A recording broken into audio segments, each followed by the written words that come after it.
So you can see how much that thing moves forward when it's laid out. That's really due to the angle of the bar. This bar, if you just kept rotating it around, it would do a circle. The problem is you can't do a circle because it'll hit the body. So people need to understand as this travels, it goes farther back and farther forward. So I always have trouble. What's the most important? I know everybody wants to see the wheel centered at the car show when it's slammed to the ground, but then when you lift it up 4 inches, 5 inches to drive home, then the wheel sits too far back. So I always set mine up so that the wheel's centered at ride height, because I'm going to be driving down the road at 80 or 40, 50.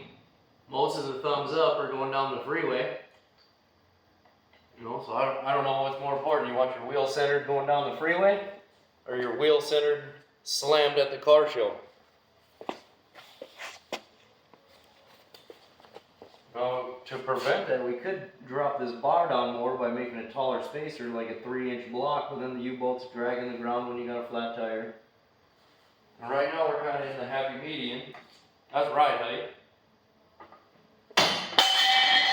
Sorry.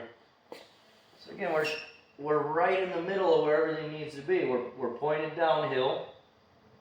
Ride hill's perfectly level, or ride height's perfectly level, and then when we're slammed out, we're going uphill. So that's like the happy medium. I can't make everything perfect with a bolt-in kit, but that's as close as I can get it. So centered at ride height, it's going to be a little farther forward when it's slammed to the ground.